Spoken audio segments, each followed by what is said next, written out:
Sometime last year, I was having a conversation with a friend who works for the federal government of my country. In his opinion, his life will be better if he could only earn the kind of money his boss at work earns. I knew that his life wouldn't be any better because I was earning far more than the amount he dreamt of earning, and I know it will be super easy for him to waste even the kind of money I make. To show how right I was, a few months after our conversation, this friend came to me to tell me about this great business he wanted to do, which he needed capital for. Guess what? The amount of money he needed to become rich in his newfound opportunity was equivalent to his 3 months' salary. Okay, here is where I'm going. This guy has been working for more than a decade and doesn't have savings equivalent to his 3 months' salary. This made him unable to pursue the opportunity he claimed to have found. Then you might ask me, so why didn't you give your friend a loan? Well, what I know about my friend's ability to manage money is very terrible. My friend has a track record of spending the money he doesn't have, so I will be stupid to give a loan to someone so stupid about money that he spends all he earns, and there's a lot to think about here. Here's the thing. Money attracts money.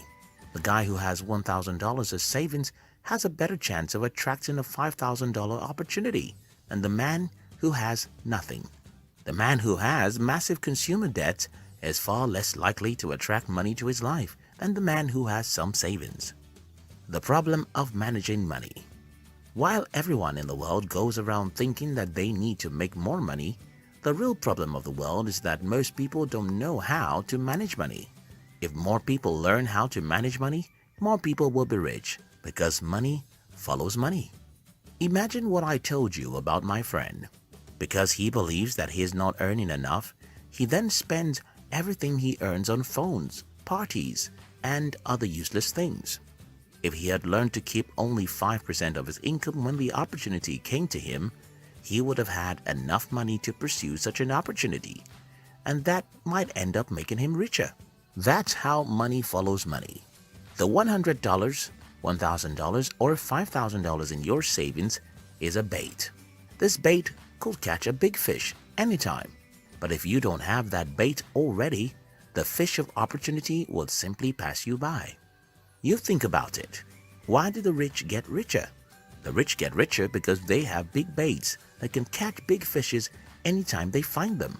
While you may not be able to save $100,000 in your savings account, you can have $100, then $500, then $5,000. The primary problem of money is not how to make more, it is how to manage it, because money attracts money, just as bait attracts fishes. Preparing yourself for the opportunities. Many years ago, I read a quotation from Abraham Lincoln which goes like, "I'll prepare myself and one day my opportunity will come." I loved this quote and believed it for 8 years. For 8 years, I was preparing myself for an opportunity to become rich.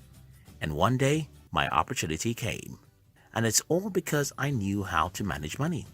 First, I was willing to live like a slave, to save as much money as I could out of whatever I made, and to reinvest everything into my business. Because of my ability to manage money, I got other people to trust me and invest in me. You see, there is much money in the world, and people will invest their hard-earned money on you if you have a track record of financial literacy.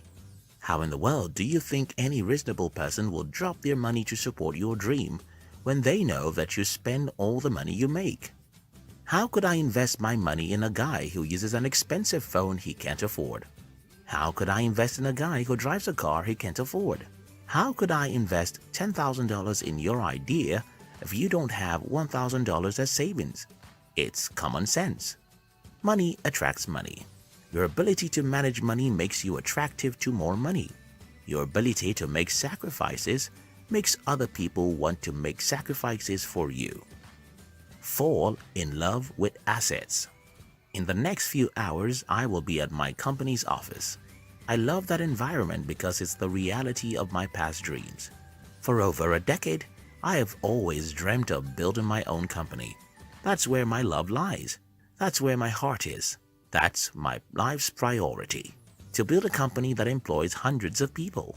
The rich manage their money by loving assets, and here is what I mean. Most people love liabilities.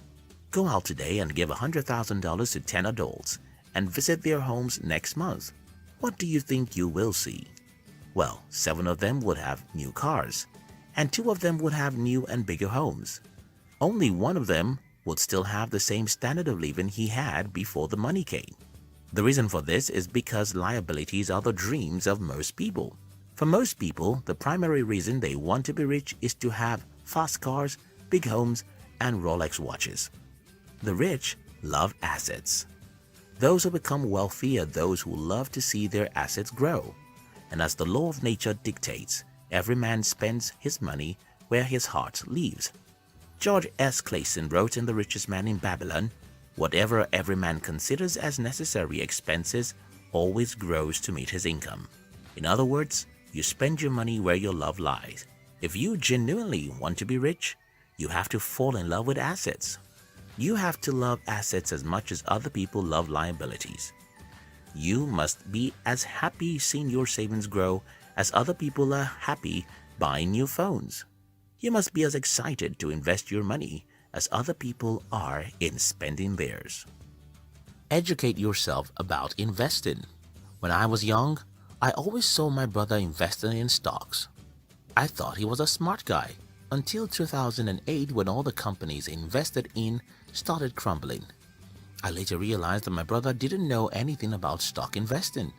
He probably had never read a single book about stock, perhaps not even a single blog post. While this is funny, it's true.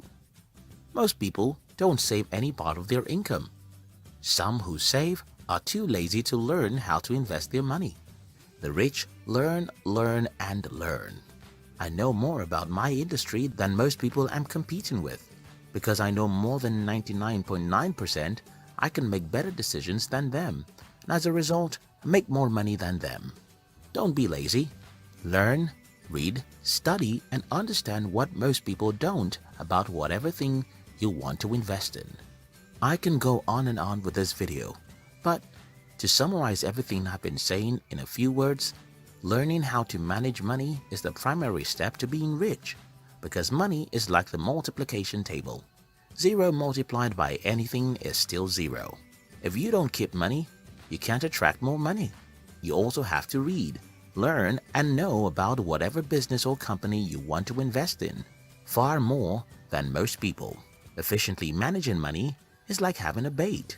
Bait attracts fishes, and that's why the people who know how to manage money make more money. If you like this video, don't forget to share it with your friends. We love you.